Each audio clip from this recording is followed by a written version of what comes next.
Video में हम बात करते हैं हमारा 7th main topic molecular orbital theory. उसके आगे जो 5 सब टॉपिक्स हैं उनके बारे में। सो फर्स्ट सब टॉपिक है formation of molecular orbital linear combination of atomic orbital मतलब LCAO। सो और according to molecular orbital theory जब एटम्स कंबाइन करते हैं तो ये मॉलिक्यूल्स बनाते हैं और ये एटॉमिक ऑर्बिटल जो है कंबाइन करके मॉलिक्यूलर ऑर्बिटल्स बनाती है। इस कॉम्बिनेशन को हम linear combination of atomic orbitals LCAO बोलते हैं। सो इसमें जो है जहाँ तो एडिशन होती है या फिर सब्सट्रैक्शन होती है एटॉमिक ऑर्बिटल वेव फंक्शंस की। तो एडिशन ऑफ वेव फंक्शन जो है इसके रिजल्ट से बॉन्डिंग मॉलिक्यूलर ऑर्बिटल्स बनते हैं विद लोअर एनर्जी, जबकि सब्सट्रैक्शन से एंटी बॉन्डिंग मॉलिक्यूलर बनते हैं with higher energy. So electrons जो है in atoms occupy atomic orbital जो डिस्क्राइब किए जाते हैं वेव फंक्शन के द्वारा। जब एटम्स जो है अप्रोच ईच अदर तो इनके एटॉमिक ऑर्बिटल जो है कंबाइन करते हैं लीनियरली और मॉलिक्यूलर ऑर्बिटल्स बनाते हैं। जब एटॉमिक ऑर्बिटल्स कंबाइन करते हैं कंस्ट्रक्टिवली तो वेव फंक्शन जो है एडअप होते हैं, जिसके रिजल्ट से इलेक्ट्रॉन डेंसिटी जो है न्यूक्लियाई के बीच में वो बढ़ती है और बॉन्डिंग मॉलिक्यूलर ऑर्बिटल बनती है।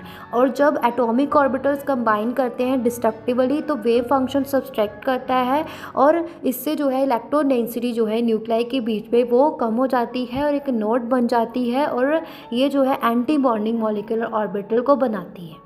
जो बॉन्डिंग मॉलिक्यूलर ऑर्बिटल है उनमें लोअर एनर्जी होती है देन एटॉमिक ऑर्बिटल्स और ये स्टेबल होते हैं, स्ट्रेंथ करते हैं केमिकल बॉन्ड्स को और इनको डिनोट किया जाता है बाय सिग्मा एंड पाई।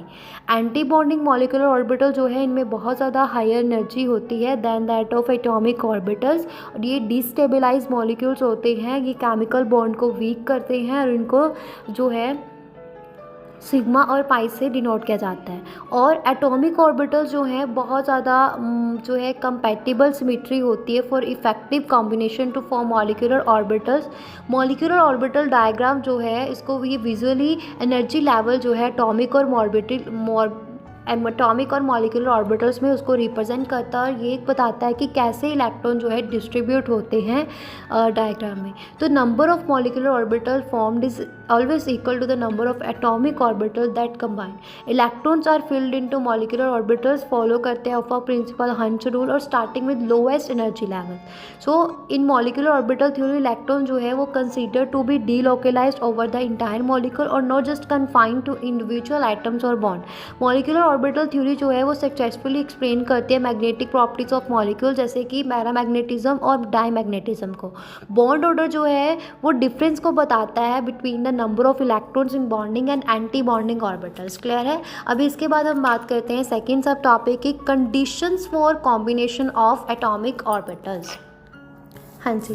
सो बहुत सारी कंडीशन है according to molecular orbital theory. Atomic orbitals combine करती है और मॉलिक्यूलर ऑर्बिटल्स बनाती है कुछ स्पेसिफिक कंडीशंस के अंदर। तो सबसे पहले comparable energies of combining orbital, दूसरी same symmetry about the molecular axis और तीसरी proper overlap between atomic orbital. तो फर्स्ट कंडीशन में क्या होता है कि एटॉमिक ऑर्बिटल्स कंबाइन करती है मॉलिक्यूलर ऑर्बिटल्स बनाती है मस्ट हैव कंपेरेबल और nearly the same energy level. इसका मतलब ये है कि for instance a 2p orbital of one atom can combine with another 2p orbital of another atom, but a 1s orbital and a 2p orbital are unlikely to combine due to significant energy difference. Okay दूसरा क्या है कि combining atomic orbital जो है वो possess करती है same या सिमिलर सिमेट्री को about the molecular axis. For example जैसे हमारे पास एक 2pz ऑर्बिटल है एक एटम की, वो कंबाइन करती है दूसरे 2pz ऑर्बिटल के साथ but not with the 2px और 2py orbital as they have a different symmetries. Clear है। और नेक्स्ट थर्ड वन की एटॉमिक ऑर्बिटल जो है must overlap effectively to form a molecular orbital. The extent of overlapping significantly influence the strength of the bond. जितनी ज़्यादा overlap होगी उतना ही ज़्यादा आमतौर पे स्ट्रॉन्गर बॉन्ड होगी और उतना ही ज़्यादा इलेक्ट्रॉन डेंसिटी होगी न्यूक्लियाई के बीच में। तो फॉर्मेशन जो है मॉलिक्यूलर ऑर्बिटल की फ्रॉम एटॉमिक ऑर्बिटल, इसके लिए जो है ऑर्बिटल जो है सेम एनर्जी की चाहिए, सेम सिमेट्री चाहिए अराउंड द मॉलिक्यूलर एक्सिस और इफेक्टिव ओवरलैप चाहिए। और ये कंडीशन जो है इंश्योर करती है formation of stable bonding molecular orbitals. Clear हो गया। हाँ जी। तो यहाँ पे हमारा जो है ये हमारा 7th मेन टॉपिक के आगे जो 2 सब टॉपिक्स है उसके बारे में बात की। अभी नेक्स्ट 3 सब टॉपिक्स के बारे में नेक्स्ट वीडियो में बात करें।